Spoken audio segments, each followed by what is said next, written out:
Celtics late night. Wayne Spooney here, where the Celtics are fresh off a 107-79 beat down in the Milwaukee Bucks. The human victory or human lost cigar. Thanasis and Antetokounmpo even got some minutes. Jake, how's it going, buddy? How you doing? It's going good. I didn't know that there was a Pioneers Classic going Nope. on, but it was cool to see like Bill Russell's family and Satch Sanders and get a bunch of the history. Obviously, Jalen with the cool kind of timeout stuff, talking about how the history of the Celtics and all the great stuff they've done. And also good to like win one of those games. I feel like when there's those special games, we lose them, whether it's like KG's retirement, like jersey retirement ceremony.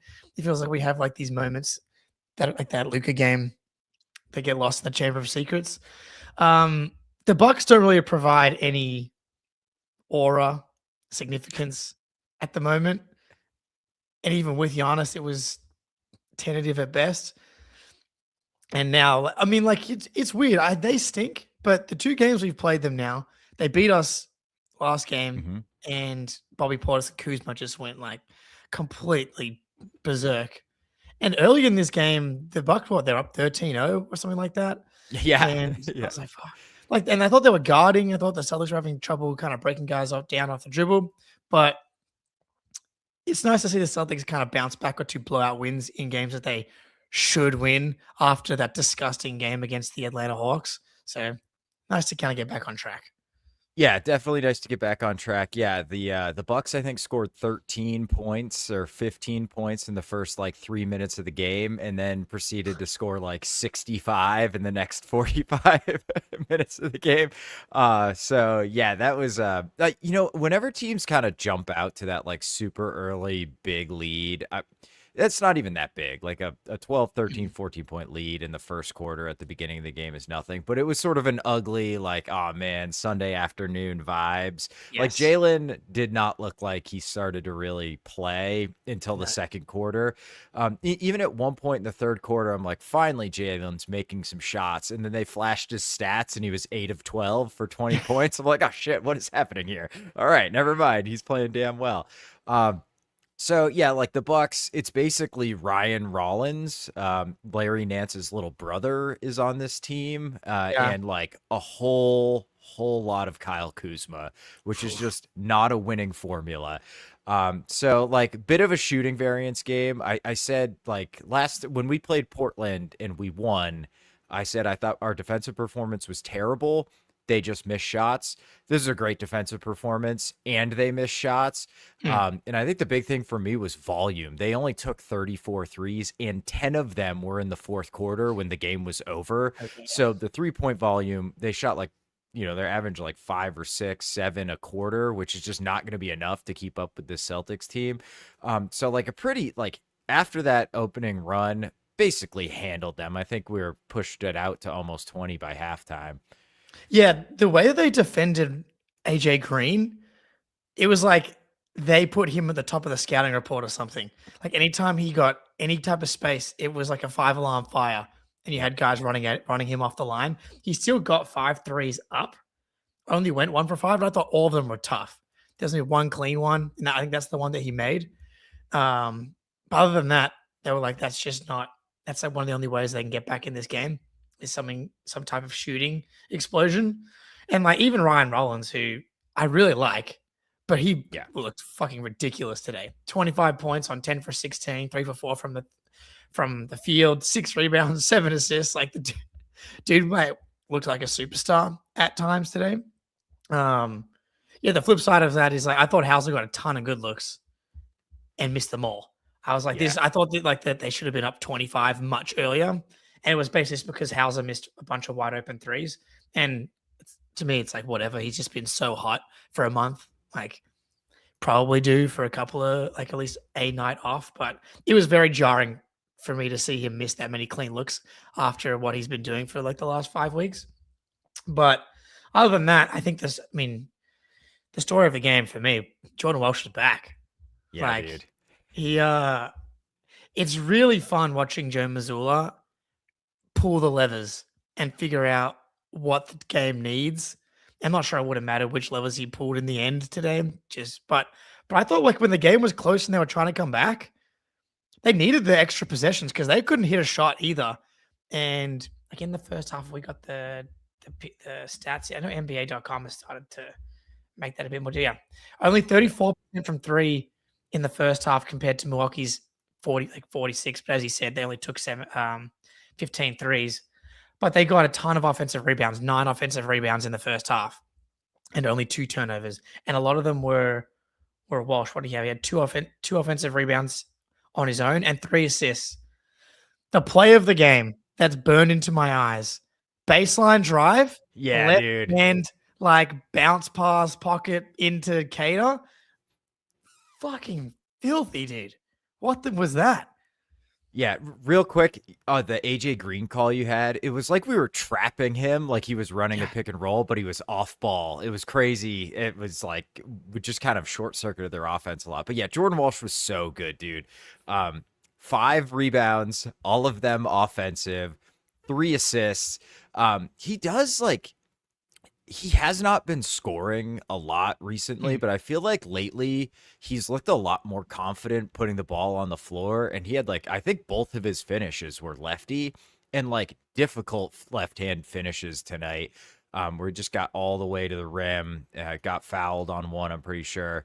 Got to clean up, you got to make that free throw, brother, to complete the 3-point play. Yeah. But so offensively, it just really feels like he's starting to understand, like, here's an opportunity for me to get all the way to the rim.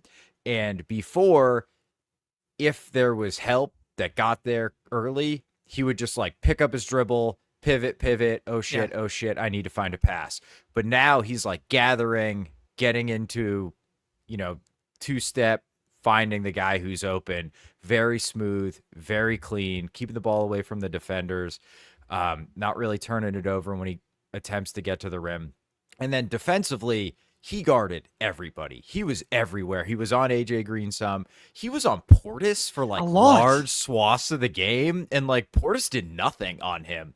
Occasionally we'd throw doubles, but a lot of the time we just let Walshy guard him straight up, and he just like tried to get into his handle, make him uncomfortable. And it's like, all right, man, if you're going to shoot like a 13-footer over the top of me, go for it. And Portis really didn't do it that often. He can kind of make that shot, but, he went 4 of 13. And I just thought Walshy was so good, staying tough, staying strong, and staying, not getting baited into fouls.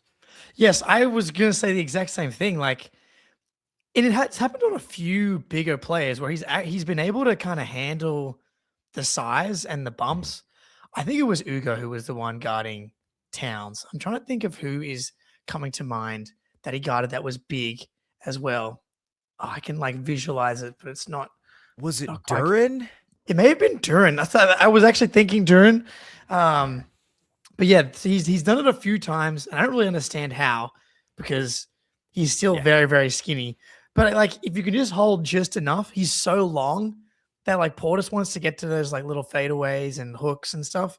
So if he's able to at least force him into taking those shots and still be there, he's long enough and athletic enough to get really good contests on it. It's just when Bobby Portis and Kuzma are your leading shot, I guess Rollins was, but like you're the 2 and 3 on the squad. Yeah, man, and dire. Like Miles Turner, dude. I mean, we know he can look better on good teams, like we've seen it with like last season. But on a team like this, you're like, oh man, you'd really be nice if a dude that's making like 25 million could help you keep this team afloat while Giannis out. But it's like the complete opposite. He only like reaches anywhere close to his value when he's surrounded by really good talent. And it's like, well, is that just kind of not true of everybody? I'm just remembering a quote I had it when I was ranking all of the big man rotations, and I talked about Jay Huff versus Miles Turner. And I said like you get 80% of Miles Turner for like 5% of the price or whatever the calculation is. On nights like this and teams without Giannis, you're like, maybe that's because I felt like an idiot for a little while because Jay Huff's been pretty like, not so good. But I don't know, Miles Turner 2 for 8 when you're a 7 foot dude and you're being guided by like Payton Pritchard for half the game. It's like it's pretty bad. 4 rebounds. Yeah, that's the worst part. Yeah, that is the worst part. I feel like Turner is the type of guy that if he's surrounded by a superstar, he is able to like raise the ceiling with his shooting and being able to play 5 out with him and protect the rim some. But when it's on a team like, I mean, he just looked horrible. Useless. He looked like totally checked out too. That's probably I feel like he's a guy whose like effort kind of comes and goes anyway. And man, like he was truly, truly awful. Like Kata looked like the $25 million center. And I thought Kata was amazing basically the entire game, other than a few bunnies that he missed. Like I don't even remember being like, wow, that was a great defensive possession for Miles Turner there. Like he was just a passenger the entire game. So yeah, I don't know what he's kind of older, so I don't know if he's going to be sticking around. He's in the long-term plans. His value, I feel like it's like a sine wave, dude. It's just been up and down as far as like a trade asset his entire career. Indy was trying to trade him forever, and then they couldn't, and that he was good, So who knows what's going on with him other than, my God, he looked terrible. Go ahead. Question: Have you seen this new salary NBA tool that Steph Noah built? Oh yeah, yep. And it just reminded me of this because like the Cater versus Turner contract thing. Basically, what it is, it shows you their actual salary, and then it uses like advanced analytics to basically tell you what their salary should be based on their impact and production. Cater's making 2.3 million. His projected value is like 26.9 million. Mm-hmm. And then obviously I think there is just a Celtics infrastructure piece of this, a Joe Mazzulla piece of this. Whereas Miles Turner, it's only at 23.6 right now, which I'm questioning the tool. But I wonder if it's more cumulative. Is that I think it's just based off Darko DPM. Yeah. I'm pretty sure. Or it's or maybe LeBron basketball index. It's basically just that in a formula. And it's like every one Darko is like X number of dollars. So it's not like the most complicated tool. Sure. But look, Miles Turner is not this bad. You know what I mean? Yeah. Like he's overpaid, but he's not like what we just saw from him. Like he's still shooting 39% on 6 threes a game this year, Like that has value in a guy who can protect the rim a little bit. And there's definitely Celtics infrastructure, but like Kata's good. He's just straight up good now. Yes. I was watching his defense really closely. His drop coverage is so awesome. Like the way he just kind of funnels ball handlers back, like so the guy going over the screen can get to help, or we can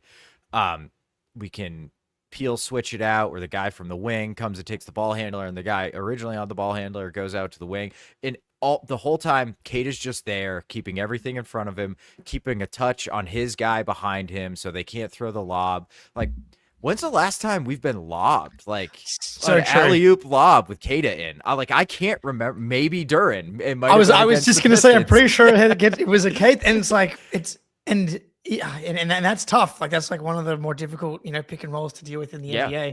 And it's such a stark, like, development. Because last season, he basically couldn't do it at all consistently. How many times would he try and be in drop, and then he would just kind of just revert to a switch because he didn't know where to be, or felt like he was going to lose someone, and it was it's not the scheme because we're playing drop all the time, and the defender that's going over the top's clearly trying to funnel you in there, and to jump from that to this already at 2.3 million is so impressive. Like him, the other most impressive one, I know Baylor didn't play a lot today, but Baylor's just been really good. Yeah. Now, when you zoom out and look at his season, the Kings game, he was fantastic. And defensively, man, they're obviously good at coaching defense. And then these dudes are just fighting for their lives. It's do you want minutes? Well, when you're out there, you better be ready to die because I've got 5 of you that I'm willing to Yeah. kind of interchange depending on who's ready to go tonight. And Baylor plays big minutes in the last game and then basically spot minutes tonight outside of garbage time. And Jordan Walsh is the guy that kind of comes back in, except for Josh Minot. He's kind of back into, which is just crazy because he of what he was for the first 3-4 weeks of the season. And now it's really the Ugo Walsh Baylor group with Hauser being the guy that seems to have taken control of his role in that role as he should. Talk about defense again. So they were talking on the broadcast all night. It's like the house trap over and over again. It's like, dude, Hauser can guard, man. Oh yeah. Dude, I mean, Hauser's help defense is just like crazy. There was a possession, I think it was Portis had the ball out on the wing, and he like kind of blew by Jalen, and then he goes to pull up for like a 15-footer, and I don't know where he came from, but all of a sudden Sam Hauser's just in his face contesting it. I'm like, where? I think he came from the corner, but like he got there, he read it perfectly, straight up great contest without fouling. Portis misses a shot. He had that awesome where he read the lob out of the corner. Like, I think it might have been Turner was posting somebody up and we were fronting him with like Pritchard, and they just tossed it way up in the air towards the rim to over the top. And Hauser just came from behind and like swatted it out of bounds. His help defense has been incredible. Like, he's always been fine on the ball.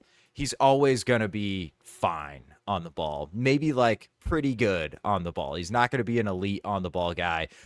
But when you combine that with like legitimate like plus help defense, that is a damn good defender, man. Like that's like if you're pretty good at both aspects, you're a very good defender, right? Often guys are good at one or bad at both in the case of, Kyle Kuzma.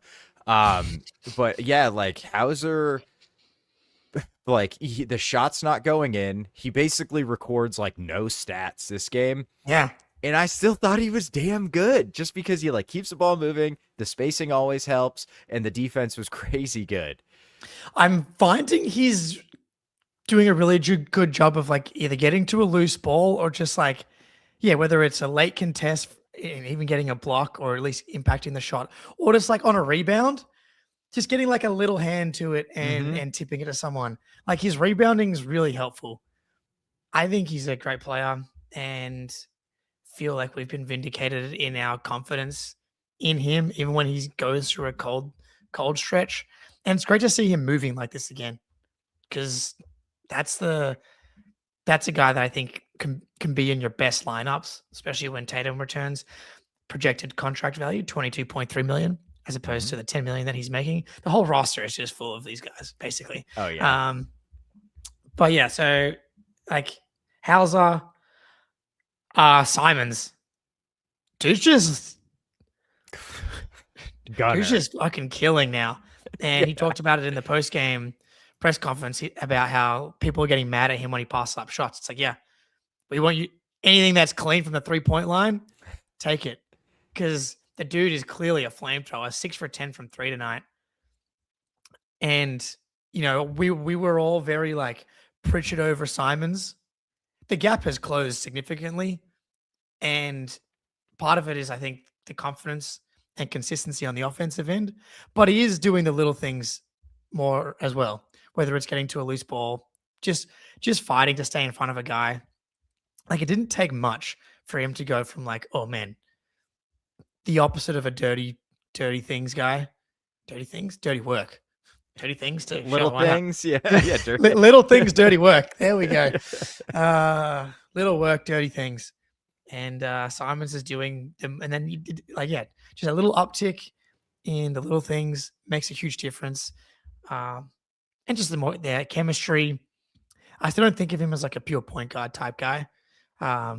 Just a bucket getter, get downhill. It's the soft touch off the glass. I'm kind of surprised that when he misses any 3-point shot at this right now.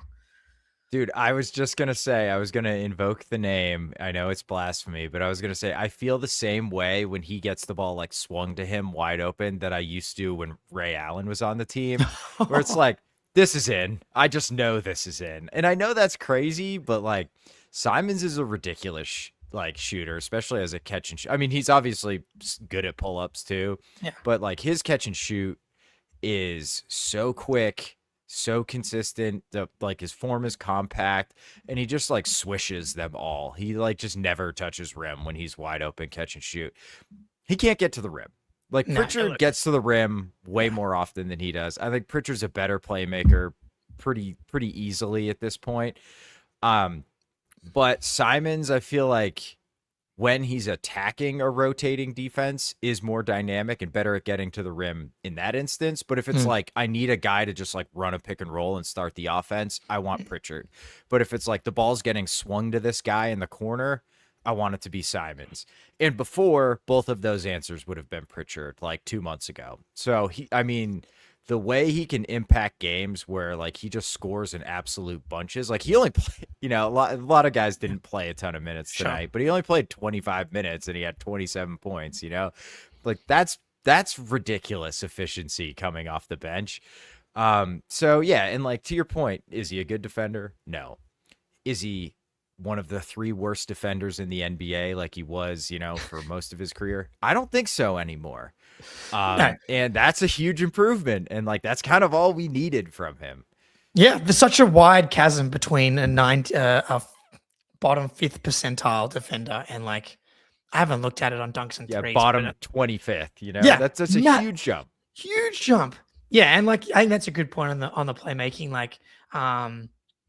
Like per 36 minutes, Pritchard 5.8 assists to only 1.2 turnovers is just crazy. Crazy. I do. He does. He's a low risk passer though. Like he doesn't force it, which is fine. But Simons is only a 3.5 in the per 36 numbers as well. He's gotten a little more solid with the ball.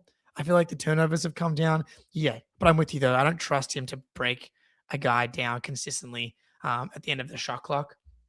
And Pritchard has his struggles with that too. But you got both of them. And like if Pritchard tonight is not feeling it, it's likely that Simons can come in and give you that spark and bring you right back into a game. I thought when you said you feel the same way about with the ball being swung to as Drew Holiday in 2024, that was what came to mind. Because like 60% from the corners, catch and shoot, like monster. But Ray Allen, high praise. Okay. I know. Hey man, I can't change how I feel. Well, I mean, he's shooting 44% on catch and shoot threes. So like, and he's shooting 40% or 39.5 on the season. So you're not wrong in feeling that way. Like the dude, especially, it feels like it's trending in that direction. But yeah, I like the way that it's all fitting together with Simons.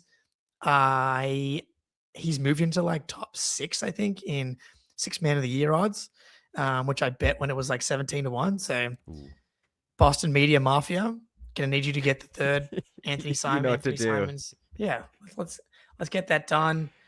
Look, I mean, this game, not the most impactful game, but you got to grind out these wins in the dog days right now because you're 5-5. You're 8-7, I think, in your last 15.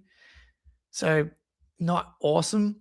But you're holding. You've moved back into the second seed after your win tonight. You've got a 5-game gap now. You're 7 games in the loss. You're 5 games between 2 and 7. Like I know you want to get up as high as you can, but you just don't want to fall into that play-in.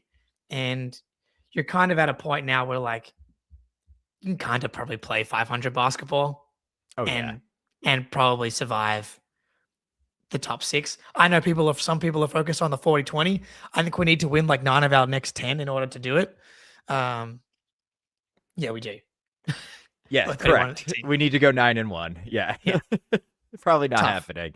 Yeah. Tough. We might be sniffing the 1 seed if we go 9-1 in the next 10 though. Yeah, I really don't trust any of these, like the kind of poo-poo Miami, Orlando, Chicago, Atlanta, like none of those teams. We need 2 of them to jump us, I'm pretty sure. So I think we're good there. Like we're definitely going to be a top 6 seed easily. But yeah, I think I declared 40-20s happening about a month ago. Got a little, I'm a Hey, fan, right? We're these not things happen. analysts. We're not beat writers. We're ultimately just fans. So, I got carried away a little bit. They were playing really good ball, kind of floating back to, regressing to the mean in some ways a little bit, but I still think like this team can put together win streaks, right? We've just ripped off 2 in a row. It was really just like a couple weeks ago. They just kind of had a sort of a letdown, but Mhm. 5-3 in the last 2 weeks. So that's kind of been floating around about 5-3 in the last 2 weeks every time I check it. So that'll crank you up to 50 wins. They should pretty easily hit 50 wins. I don't know what this is going to look like in the playoffs because we are in some ways try-harding the regular season with the Yes. offensive rebounding and the defensive effort. So the schedule, Mavericks can win that game. That's Yep. you'll probably be favored in that game. Back to back against the Rockets. Tough. But this Celtics team They're loves back to backs, and the Rockets have been kind of weird lately. Yep. They don't have Yep. Steven Adams anymore. So like they're not going to bludgeon you on the offensive glass as significantly. Heat, they always easy. Knicks on Super Bowl Sunday, Dub. W. Yeah. That's a double. That's a double Boston W. Bulls, W. Warriors with no Jimmy Butler. Yeah. Why not? W. Yeah. Lakers, W, obviously. Suns. I think they might out try hard. We got to get one loss here, so let's give Well, that the loss. well, this is the problem. The Nuggets in the next game. So that might be the secret. We have to. Jokic We have is to. back, right? We have to win one of the. We have. Those are the losses. You can only lose one of those 2 games, and it's a back to back. So that's tough. that's tough. And the Nets, who might be the toughest of them all, honestly. Yeah, I know. Yeah, fucking Yegor, bro. Jemin, Yeah. you gotta be careful. Yeah, dude. Here's the thing. 40-20, right? It's like 23 of the last 25 champions have hit the 40-20 or whatever it is. That doesn't matter for this team because the last 25 champions haven't had Jayson Tatum coming back after 40-20 is relevant, right? After their 21st loss. And this team does. So if there's going to be an exception, this is definitely the team. I think we're skating over the back-to-back with Houston. Hey, you gotta skate over it sometimes. Yeah, so you just got to pull those wins out. But they do like playing Ime, I feel like. Exactly. Yeah. And So like we're good. when they got their shit kicked in, we got screwed by the schedule gods as far as the Rockets go. Like the Oh, first yeah. early in the season we played them, it was like our 5th game in 7 nights, Yep. and they destroyed us by 30. And the team just wasn't good yet. That was like we were still team tank when that loss happened. But yeah, the Mavs Rockets. But you got a lot of rest off the Kings and the Bucks games. So, you come in a little bit fresh. The Mhm. Mavericks, I don't think they've been They're have playing been pretty better. good. Bro, Yeah, they're playing better. did you watch the Hornets Mavs game at all? Was Where Cooper had 49 and I watched Khan the had highlights, yeah, oh, but so no. I watched like the all of the possessions Mhm. version, like the 35-minute one on League Pass last night because my dad told me, he's like, you have to watch that. What are these rookies eating, dude? Dude. What? Yeah. Khan is filthy, man. Obviously, so is Cooper, but Crazy. Like the Hornets are gonna keep climbing. 6 Yep. in a row right now against some pretty solid teams. Like it's very impressive. Kind of cool to see like the Hornets not be awful and like this cool trio of Brandon Miller and Khan and LaMelo get stuff done. yeah, man, like I feel like once it clicks with a team, it doesn't go away. Like teams have like hot streaks where they're like shooting well or they have a soft schedule and guys are out or something, but they just put together, I think, the highest point differential in a month like ever or something Crazy. like that. Yeah, I saw that. Like they're going to regress somewhat, but I think like they're good now. Like I think they're a legitimate team. I definitely think they could catch like Atlanta and like I think they're going to make the play in for sure. And it look, turns out you build around a huge wing that can handle the ball a little bit and shoot. Like Khan is very Derek Whitey in the way he plays, with just like makes quick decisions, can run a pick and roll, elite shooter. And then like LaMelo, you know, Hey, he's healthy, right? yeah, he's playing well and he's healthy. Who knows with that? But I think even if LaMelo gets hurt again, that's like better than him turning into like goofball LaMelo. Like if he gets hurt, I think they'll be fine. If he keeps playing like this, they'll be fine. But if he starts doing LaMelo stuff too much, that's like the only thing that can derail them, I think. But they're pretty deep now. Like all their Yeah. rookies are solid. Like Grant Williams is back. okay. Grant Williams playing okay. Like he's been Hey. fine from what I've seen. But like Sion James, McNeely, Kalkbrenner have all given them like legitimate minutes this year. And fucking the Moose is just a beast, man. Since he moved in the starting lineup, they have a ridiculous record. So they're a good team. They play hard. And obviously, he who shall not be named is playing pretty good basketball. Oh, yeah. Bridges, yeah. Yeah. So, yeah, they're a good team. Like, they have wing depth. They have shooting. They have a good coach. Charles Lee. And they're doing what we're doing at center. It's just like guys who have very particular skill sets, and you deploy them in the way that makes the best use of that skill set at center. And like, you just don't need a big money guy. Yeah. I love seeing Charles Lee succeed. I was like, that's a tough gig down there in Charlotte. But if Con's going to be this type of guy at this age, like maybe they can actually build something. Is JT coming back? You mentioned him coming back. We will talk about it and all the nonsense after PrizePicks time. We got the Super Bowl coming up. What a day. Knicks, Celtics, W, obviously, into the Super Bowl, W, obviously. Drake May, more. I know it's been a weird playoffs, but this Seahawks team looks a little inflated to me. You know, they got shredded by the Rams. They got to play the Niners, who are just complete toast. The Patriots and Drake may get to finally play in like not a snowstorm in San Francisco, and they're going to go off. Hunter Henry, more catches, more yards. I saw that the Seahawks are like 29th in yards allowed to tight ends. Hunter Henry time. Drake May, Hunter Henry, Ramondre, and we're going less on Sam Darnold passing yards and more on Milton Williams sacks. We're taking him to town. PrizePicks time. Use code CLNS to get $50 when you play your first $5 lineup. Download the app today. Use code CLNS to get $50 instantly after you play your first $5 lineup. PrizePicks. It's good to be right. All right, Spoony. Jayson Tatum. Is he coming back? So last week we we ran the clip on the Patreon, but there was a podcast the Pivot podcast that came out last week that had Tatum talking about his mental health and mentality around coming back, and how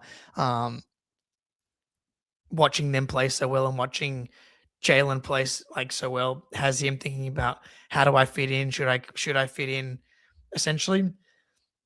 And then the Chris Haynes report comes out, which essentially says that Tatum is like reconsider. You got it? Yeah, I've got it. This is Haynes. It's up in the air on if he's going to return at all this season. I was told there were a couple factors of why he's reached that point, but as of right now, that changes the whole landscape, because Tatum even told me personally he was returning at some point. He was getting to return. He was getting close. I was hearing he was getting close, and league sources told me that the situation has changed. Yeah. Yeah, weird. Like, Ben sadly couldn't make it in the end today. Had to save the world, which he's doing admirably, I'm sure.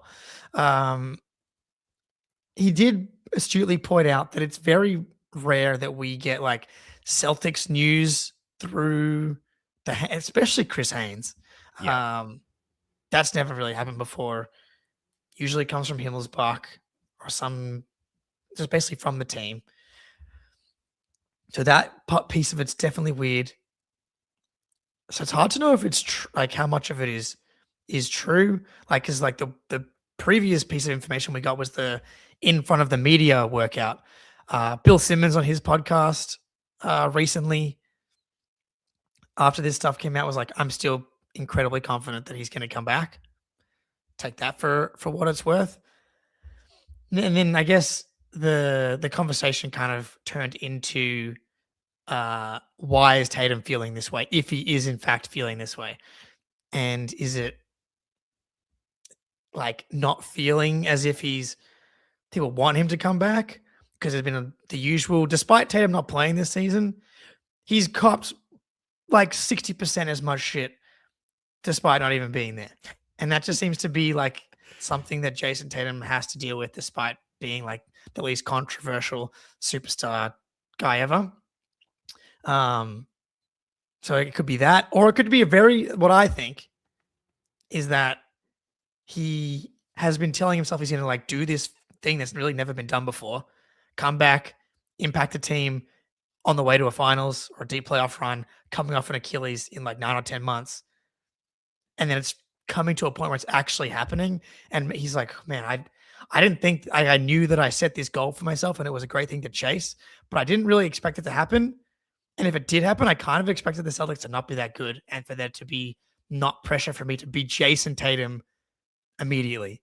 And that's what I think he's probably going through, which I think is a very human and normal thing to feel. Yeah, no. And I thought, so on the Pivot podcast, right?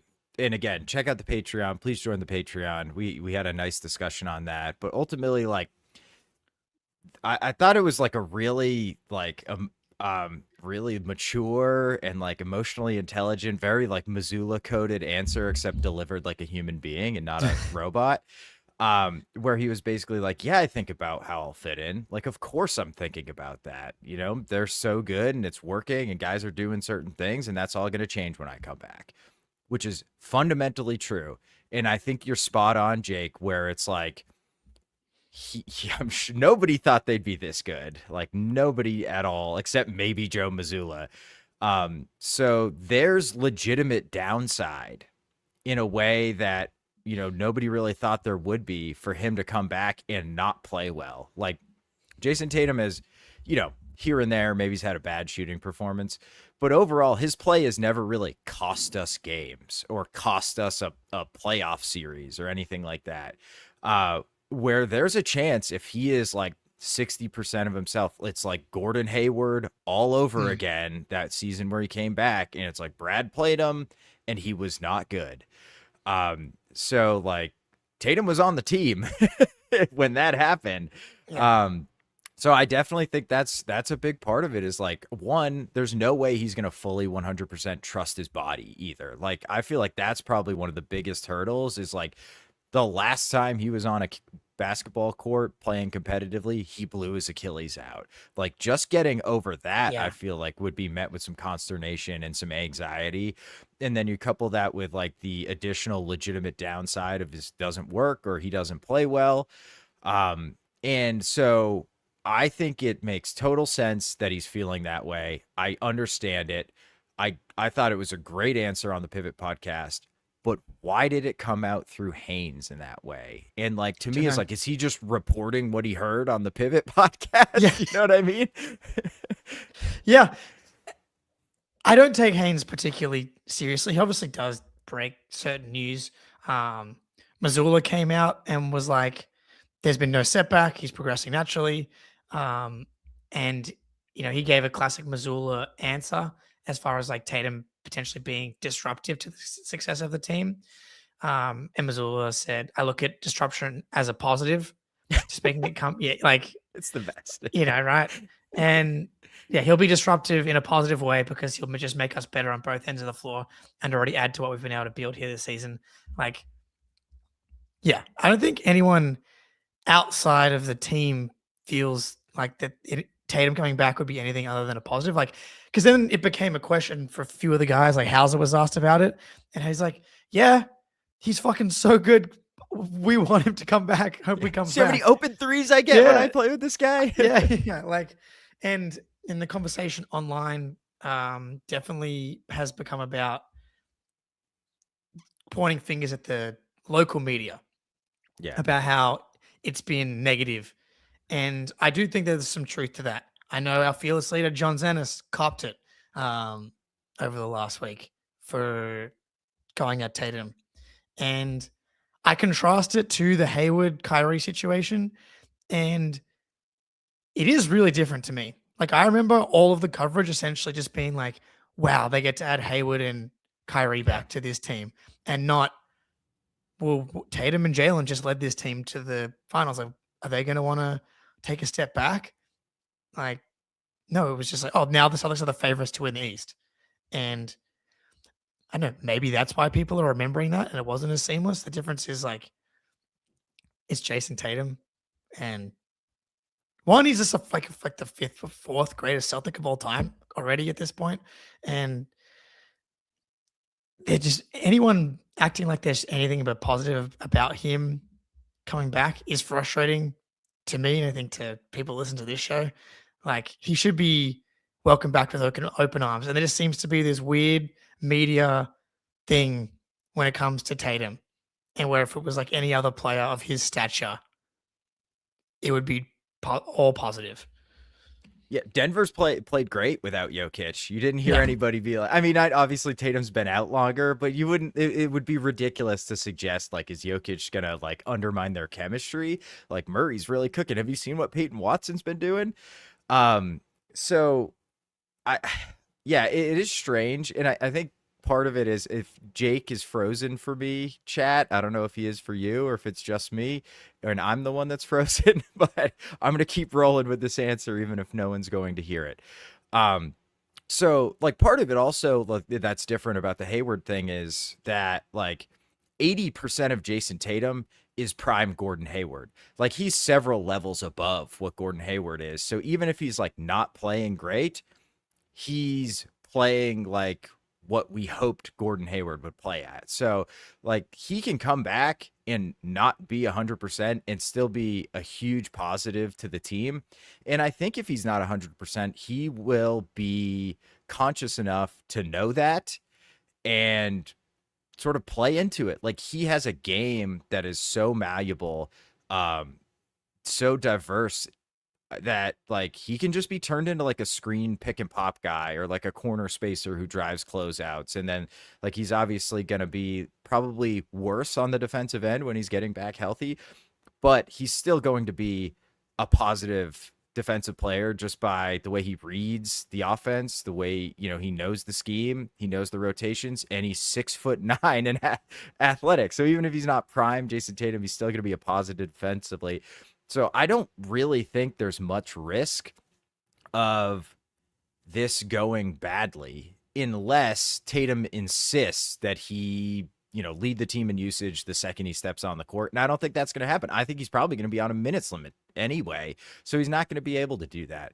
I will say that I don't think Jalen's comments helped. And I love Jalen, and Jalen's always kind of been this type of guy where he's like sort of says stuff and you just like, could you just phrase that slightly differently, Jalen? And I think his comments about like, hey, look, everybody thought we were going to be bad, and now I've been telling you all I can be the number one option, and you know we're just as good as we have been. That's not entirely true, but it's not wrong either. I mean, he's been great, and the team looks great. That didn't help, and I feel like that was kind of the genesis of a lot of this conversation, maybe going sideways a little bit. And I don't think that was Jalen's intent. I think Jalen's a very confident dude and just wants to be recognized for how well he's playing, and he deserves to be recognized for how well he's been playing. And yeah, Steve in the chat, JT's been our best rebounder the past 3 or 4 years. He's still going to be 6'9". He's still going to be able to read the ball off the rim. Like he's still going to be a better rebounder than Sam Hauser. And look, we love Hauser. Hauser's been getting his nose dirty on the glass. 80% of Tatum is better rebounder than Sam Hauser is. There's just like 100%. And he's an elite catch and shoot guy. He buries open threes. He, you know, his court vision isn't going anywhere. His ability to like read a rotating defense and make the correct pass isn't going anywhere. So even if he loses a step, and he's not going to be the fourth best player in the NBA if he, you know, is working himself up to 100%, but he is still going to be a very, very valuable player. Okay, so Ben has like, he has his notes that he passed along.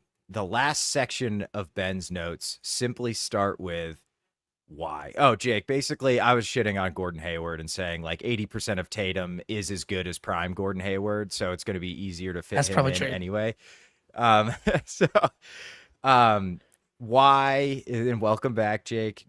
Ben's last section is titled why. And so he thinks the most likely reason this got leaked to Haynes is to take the pressure off of himself, to essentially like not force himself to come back. And Ben in brackets says he doesn't like this. I don't know, Jake. What do you think? Oh no, I think Jake is frozen again. Chat, let me know if Jake is frozen again. Not ideal. Okay.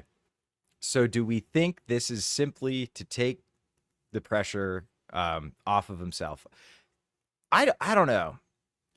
I to me it seems like maybe unintentionally. I guess subconsciously he could be like giving these podcast interviews saying these things. There we go. You look a lot better and unfrozen now, Jake. Uh-oh. Okay. All right. No, you're good. You're good. So basically, Jake, do you think this is Tatum trying to take the pressure off of himself, like forcing himself to come back early? I really don't know, obviously. But yeah, I think he's just nervous. I think it's kind of that simple. Like ever since Tatum tore his own Achilles, every time I play basketball, I step back and think about my Achilles snapping.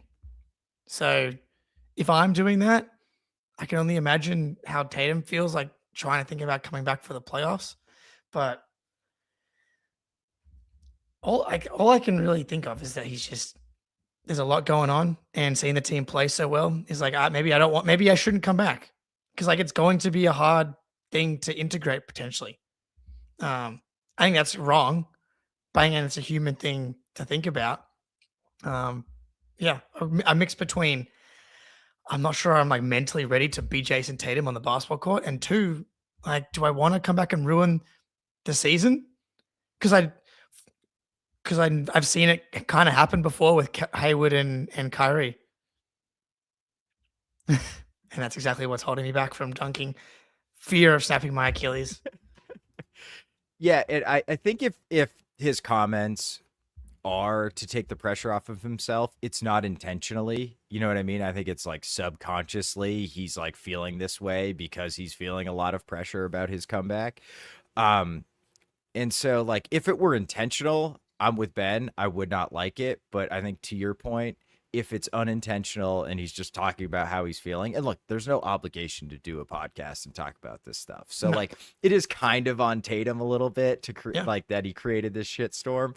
But I don't think that's a problem. I like that he's being honest. I like that he's kind of showing a little bit of himself and like a little bit of his psyche. Um, Ben's Ben says still, why do it through Haynes? I'm not sure he did. You know what I mean? Yeah, we don't know like, that. Yeah, and I think that's what I come back to is like Haynes basically has never had anything on the Celtics. So I wonder if this is like third hand. You know what I mean? Like Tatum's agent through an agent to Haynes that he's close with or something like that. Because otherwise, I don't think he would be like, put this out, Chris Haynes. This is what I want to tell the world. It's important to remember that Chris Haynes like made a show called Haynes Briefs on purpose. The underwear show. Thanks, Yeah. brother. Like, and another thing, the podcast that he did was apparently recorded like weeks ago. So it felt like they were connected, but it actually was not connected at all.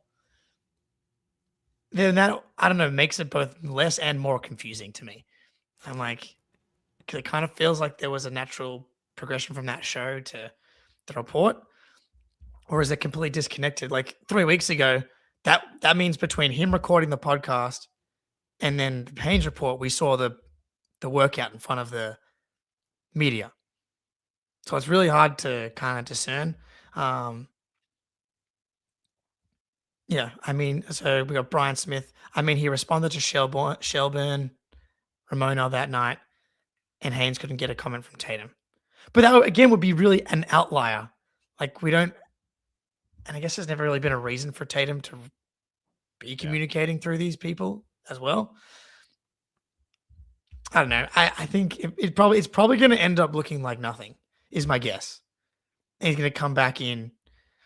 My original guess was like the after the All Star break. That kind of may always made the most sense. It felt like it was going to be earlier than that, just based on how he was progressing to me.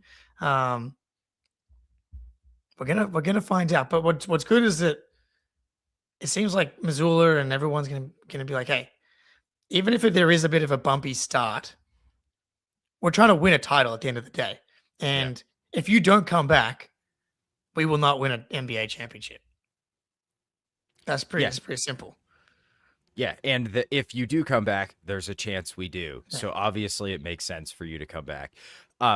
Two kind of conspiracy theories. One is Ben's, one is mine.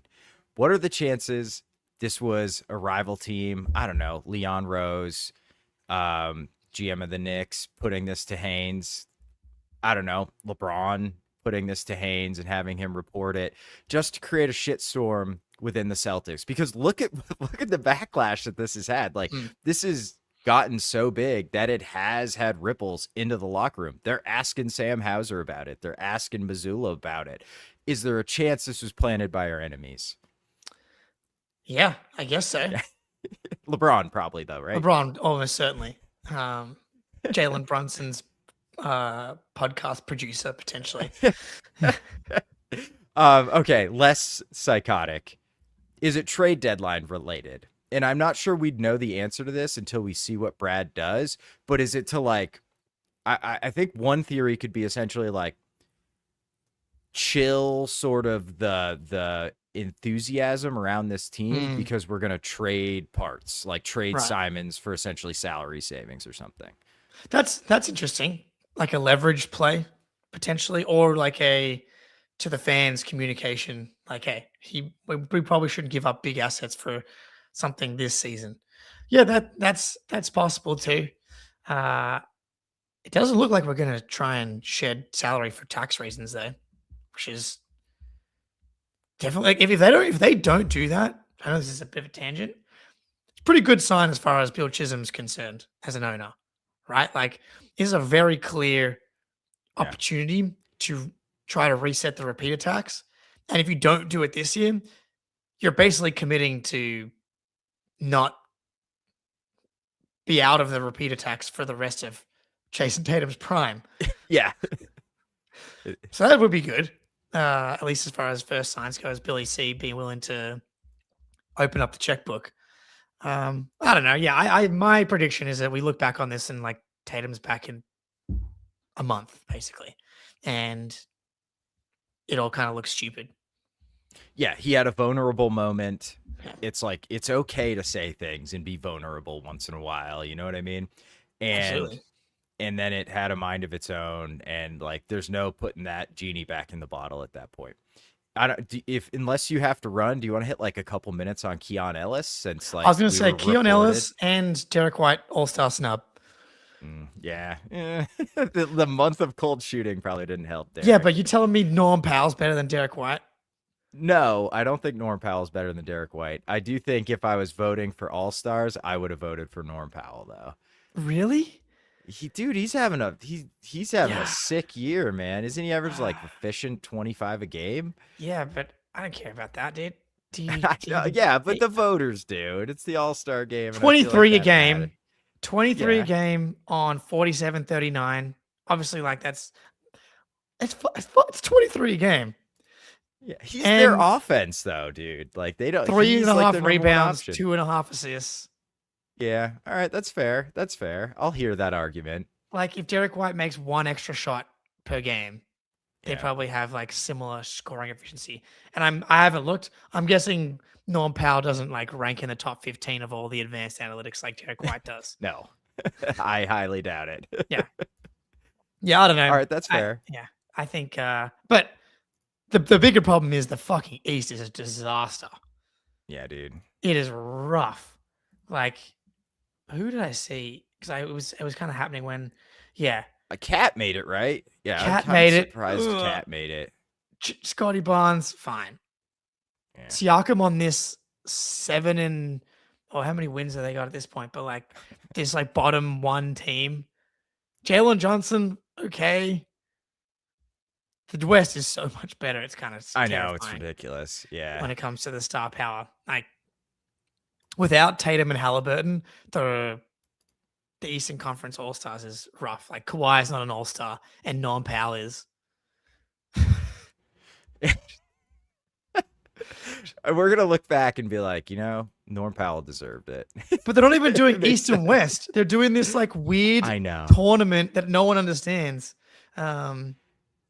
Anyway, Keon Ellis to the Cavs. Yeah. Okay. Quick. Do you think one? And Jaron Schroeder. If that's true, and like Schroeder's gives Hey. people minutes, like he's fine. Do you understand what the Kings are doing? No, of course not. Okay. No. What are we talking about? No.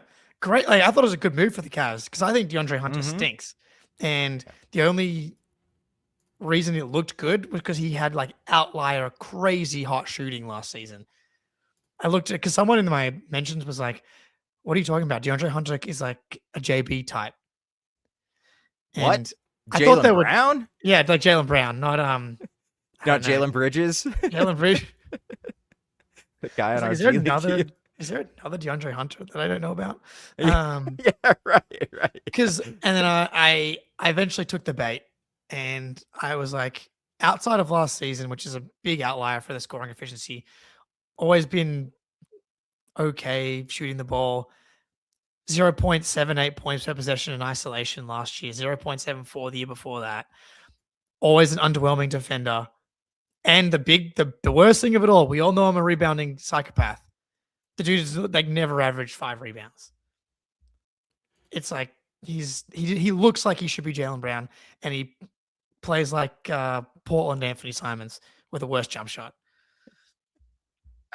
I think you're a little harsh on him, just a little bit harsh. But yeah, dude, he's one of those guys that I just feel like you look at the stats and he's like 6'8", 15, shooting 40% from three. Although this year he cannot make a shot at all. This year. But like he doesn't move the ball, he doesn't make quick decisions, he doesn't, I don't want to say he doesn't play hard, but the way he plays isn't conducive to like making winning plays, like doesn't really impact winning at any significant level. Makes a decent amount of money too. Yeah. He's just kind of he is 25. The perfect king. He's the perfect king. Like him, Levine, DeRozan, like the 3 kings of DeRozan is unfair to put into this bucket because this version though, old version, DeRozan. But Levine and Hunter are made for each other. Like, why are they not better all stars? These two guys. Hunter is the role player, Zach LaVine, for sure. Jake is the Luka Garza of the first of the floor team. I don't know if that's good or bad. Honestly. Oh well. I don't know. I appreciate it, Chaz. And Keon Ellis is like the opposite of a Kings player, right? Because his overall impact. Yeah, he's going to be great. And like he's exactly like he's perfect next to either of their ball handlers because he can be the point of attack defender for them and to just space the floor on the other end. It's a really annoying trade. I truly think that the Kings just really liked DeAndre Hunter for some reason, and that's why they went with this trade. Because I'm sure we had something on the table. I don't know what it was, but I'm sure they probably like. Why did they even sign Schroeder? Like they looked at and then immediately signed Russell Westbrook like the next day. At least Luka can dunk the ball. Can Luka Garza dunk? Actually, can. He doesn't do it very often. Yeah. No, he does not. That's for sure. Maybe Vivek just like looked at the bottom right corner of DeAndre Ayton's basketball reference page and was like, 14.7 points, 4 rebounds. It's pretty bad. Like 2.1 to 1 assist to 1.7 turnovers. Like for a guy that, is not a lead ball handler, right? Like why are you turning the ball over that much?